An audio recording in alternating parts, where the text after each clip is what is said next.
Hello السلام علیکم ساتھیو جی، آپ سب لوگ کیسے ہیں؟ اللہ تعالیٰ سے امید ہے کہ سب خیر و عافیت سے ہوں گے۔ جیسا کہ موسٹلی لوگ جانتے ہیں کہ آج سے حضرت داتا صاحب کورس مبارک شروع ہو رہا ہے، تو اس سلسلے میں تھوڑی سی بات کریں گے۔ داتا صاحب ابو الحسن بن عثمان المعروف داتا گنج بخش، پیدائش ان کی ہے نومبر 1009 میں۔ یہ جلاب غزنین اور پجویر میں آپ کا قیام رہا۔ آپ کا سلسلہ نسب حضرت علی مرتضیٰ کرم اللہ وجہہ سے ملتا ہے۔ روحانی تعلیم جو ہے وہ جنیدیہ سلسلے کے بزرگ ابو الفضل محمد بن الحسن سے پائی، تو مرشد کے حکم پر 1039 میں لاہور پہنچے۔ کشف المحجوب آپ کی مشہور تصنیف ہے۔ لاہور میں بھاٹی دروازہ کے باہر آپ کا مزار مرجع خلائق ہے۔ آپ عظیم المرتبہ اولیاء میں سے ہیں۔ آپ کی کنیت ابو الحسن المعروف داتا گنج بخش کے نام سے مشہور ہیں۔ ولادت 5ویں صدی میں شروع ہوئی۔ حسنی سادات کے چشم و چراغ ہیں۔ آپ کا خاندان علمی خاندان سمجھا جاتا تھا اور افغانستان کے شہر غزنی کے 2 محلوں میں آباد تھے۔ آپ نے بہت سی تصانیف لکھی جن میں کشف المحجوب زیادہ مشہور ہوئی۔ یہ تصنیف دراصل حقیقت ایک کامل رہنما ہے۔ کتب تصوف میں مرشد کامل ہے، تصوف کی کتابوں کی سردار ہے۔ جو اسے غور سے پڑھے، توجہ سے پڑھے، دنیا اور آخرت سنور جائے۔ داتا صاحب نے بے شمار حجابات کو اس میں کھولا ہے۔ کتاب کے شروع میں علم کی اہمیت بیان کی ہے۔ نماز جسے عبادات میں مرکزی اہمیت حاصل ہے، اسے بھی بڑے حسین پیرائی میں بیان کیا گیا ہے۔ جیسے بغیر کلمہ گو انسان صحیح مسلمان نہیں بنتا۔ فرماتے ہیں کہ علم 2 قسموں کا ہے، ایک علم النبی، دوسرا علم مخلوق۔ ابتدا میں اپنے خاندانی بزرگوں سے ہی ابتدائی تعلیم جو ہے وہ غزنی میں حاصل کی۔ اس کے بعد علوم ظاہر و باطن کی تکمیل کے لیے ماورا، آذربائیجان، خراسان وغیرہ بلاد اسلامیہ میں تشریف لے گئے۔ صرف ملک خراسان میں آپ نے 1300 اساتذہ سے تعلیم حاصل کی ہے۔ آپ کتب وقت حضرت ابو الفضل محمد بن الحسن کی داستانیں سنا کرتے تھے، ان کی خدمت میں حاضر ہوتے۔ حضرت شیخ کی نظر آپ پر پڑی تو انوار و تجلیات برسنے لگے۔ آپ نے ان کے ہاتھ پر بیعت کی۔ پیری مریدی کا رشتہ اتنا مستحکم ہوا کہ ہمہ وقت آپ کی خدمت میں حاضر رہتے۔ مرشد نے دیکھا کہ میرا مرید علمی اور روحانی تکمیل کا فیض لے چکا تو آپ کو ہندوستان جانے کا حکم دیا۔ پیر روشن ضمیر کے ارشاد کے مطابق لاہور میں رہے۔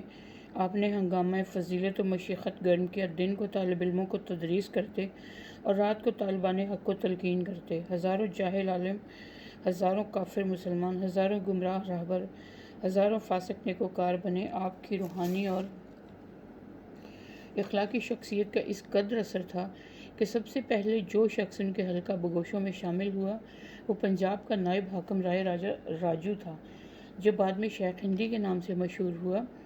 مزار شریف کے خدمت گزار اور مجاور انہی شیخ ہندی کی اولاد سے تھے۔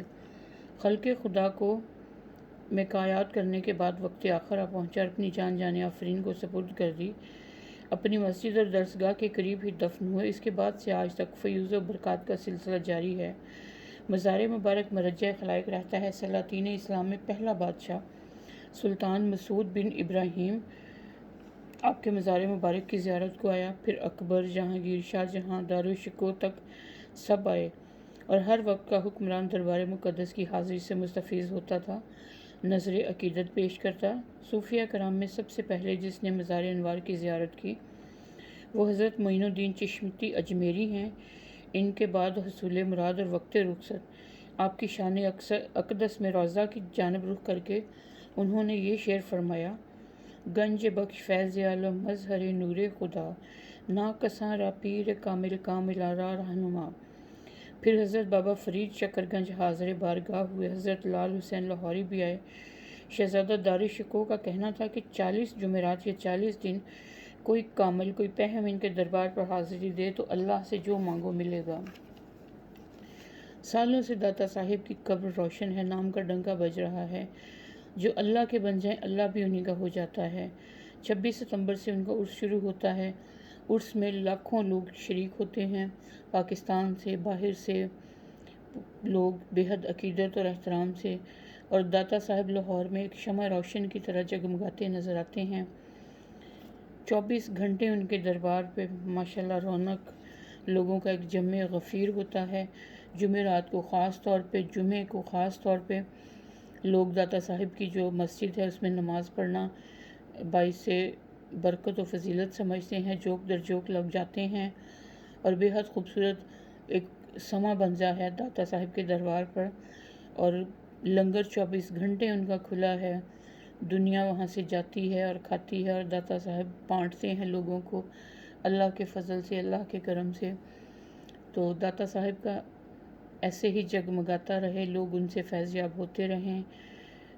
اللہ تعالیٰ ایسے نیک ہستیوں، نیک بزرگوں کو اپنے قرب میں رکھے جنہوں نے اسلام کا نام روشن کیا، جنہوں نے فاسق فاجر گناہ گاروں کو اسلام کا، دین کا، نیکی کا، صراط مستقیم کا راستہ دکھایا۔ تو بے شک نام اسی کا زندہ رہتا ہے، جو بڑے کام کرتے ہیں، جو اچھے کام کر گئے، ان کا نام ساری زندگی دنیا میں رہے گا زندہ۔ ان کو اس کے لیے کسی چیز کی ضرورت نہیں ہے، ان کی اچھائیاں، نیکیاں، نیک کام اور سیدھے راستے ہی بہت ہیں ان کا نام زندہ رکھنے کے لیے۔ اور انشاءاللہ داتا صاحب بھی رہتی دنیا تک ان کا فیض دنیا لیتی رہے گی، وہ بانٹتے رہیں گے اللہ کے فضل سے، اور لوگ ان کے مزار پہ جا کے سلام بھی کریں گے، حاضری بھی دیں گے۔ تو اس کے ساتھ ہی آپ سے اجازت چاہتی ہوں، اپنا بہت سا خیال رکھیے گا، انشاءاللہ کسی اور ویڈیو کے ساتھ حاضر ہوں گی۔ اللہ حافظ، ٹیک کیئر۔ کوئی بھی بات اچھی لگی ہو تو ویڈیو کو لائک اور چینل کو سبسکرائب کیجیے گا۔ Take care.